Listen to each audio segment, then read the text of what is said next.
I would rather be a mafia don than the President of the United States. These are the words Frank Sinatra said to Eddie Fisher, a fellow singer and actor. You heard that right.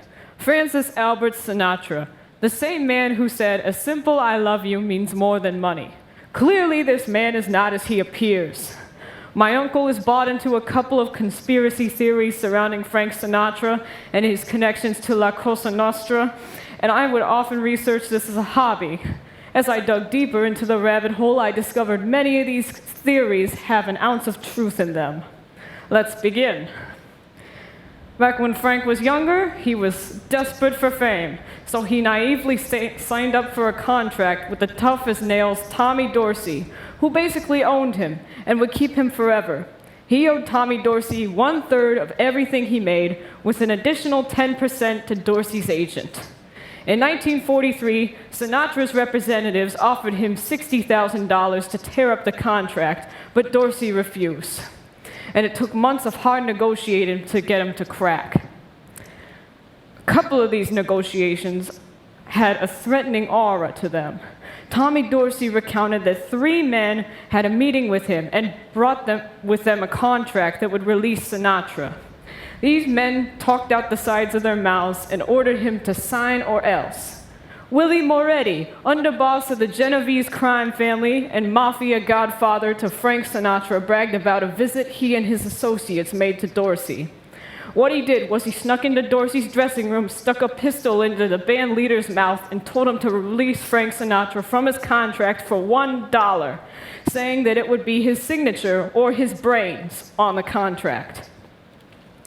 Next, we move on to some of the most famous mobsters that Frank knew. We start with Lucky Luciano.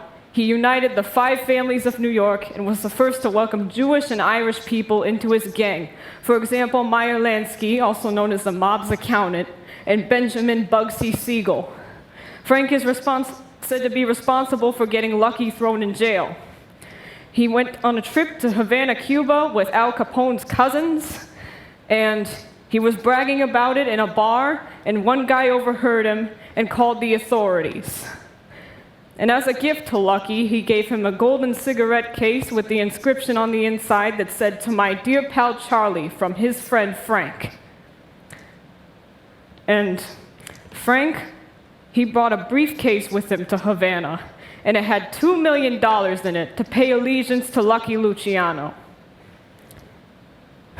Sam Giancana, the next mobster up.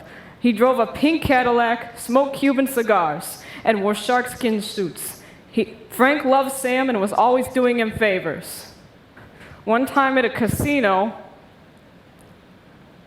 they had a conversation that went like this. According to a CIA agent that worked closely with Giancana for Operation Mongoose, the CIA mafia plot to kill Fidel Castro. "I can't keep up with you. Where you been keeping yourself?" Sinatra said. Sam said, "Look, I'm busy. You know I gotta keep moving around." Frank looked down at Sam's hand. "I see you're wearing the ring." The ring he spoke of was a star sapphire pinky ring that Sinatra gave him as a gift. Sam said that he always wore it. Sinatra fired back, "Oh, no you don't. I heard you hadn't been wearing the ring. I heard you never wore it." Fun fact, Frank Sinatra is actually a teenage girl. At one time, Sam Giancana claimed that without organized crime, there would be no U.S. government. Is this true? Let's discuss the Kennedy election. Frank Sinatra desperately wanted JFK to get elected, and he convinced Sam Giancana that if he did get him elected, the government wouldn't be as harsh on the mafia. Sam Giancana, as a result, was able to sway 3 states into choosing Kennedy by threatening to break the arms and legs of people that didn't vote for him, and there was also massive fraud voting. But when Kennedy became the president, his brother, Robert Kennedy, wanted to take down organized crime for good, and they decided to take out both Robert and John Kennedy as payback. Now, Frank Sinatra, he did not like people talking about his mafia connections. And when he caught wind of the fact that The Godfather by Mario Puzo was being adapted into a movie, he felt very suspicious because the character of Johnny Fontaine was eerily similar to him. Johnny Fontaine, he seeks out the aid of his mafia godfather, Vito Corleone. He wants a part in a movie, but the producer won't give it to him. So Vito agrees to help him and sends his consigliere to go make him an offer he can't refuse. The producer merely insults the consigliere, so then he later wakes up to his favorite racehorse's decapitated head. He didn't want to imagine what they would do to him after he had seen what they had done to the horse, so he gave Johnny the part.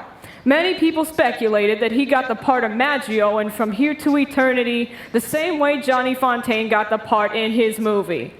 My uncle tries to convince me that this was really how it went down every time he visits, despite the producer of From Here to Eternity saying it had nothing to do with the horse's head. Frank, because of the rumors going around, hated Mario Puzo and told him to go and choke when he came across him in a bar. But when he found out that Francis Ford Coppola was directing, he lightened up because he liked Coppola and even offered to play Vito Corleone, which Marlon Brando would go on to play. Ironic considering what Sinatra put him through all those years ago. During the production of Guys and Dolls.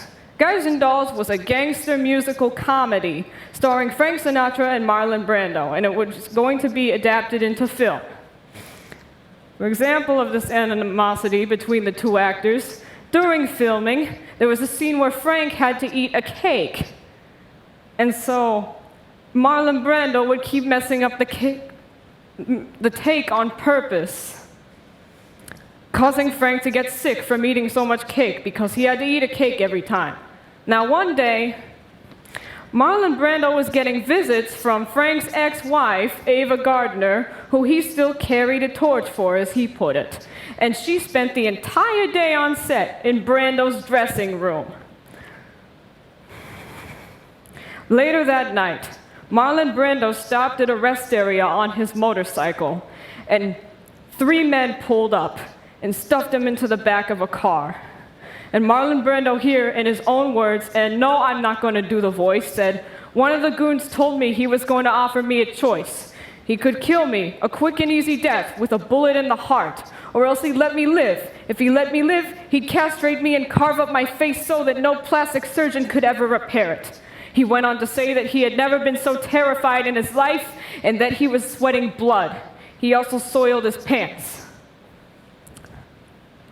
This man, he impacted the music and film industries. He caused mass hysteria with his hordes of fans, but he also did many questionable things, like, I don't know, try to have someone killed. Don't ignore what he's done. See him as the overly violent jerk that appears whenever the cameras aren't facing him. Finally, you're probably wondering what in the world this is. In this lunchbox, I have brought kosher pickles as a treat because they were a favorite of Lucky Luciano.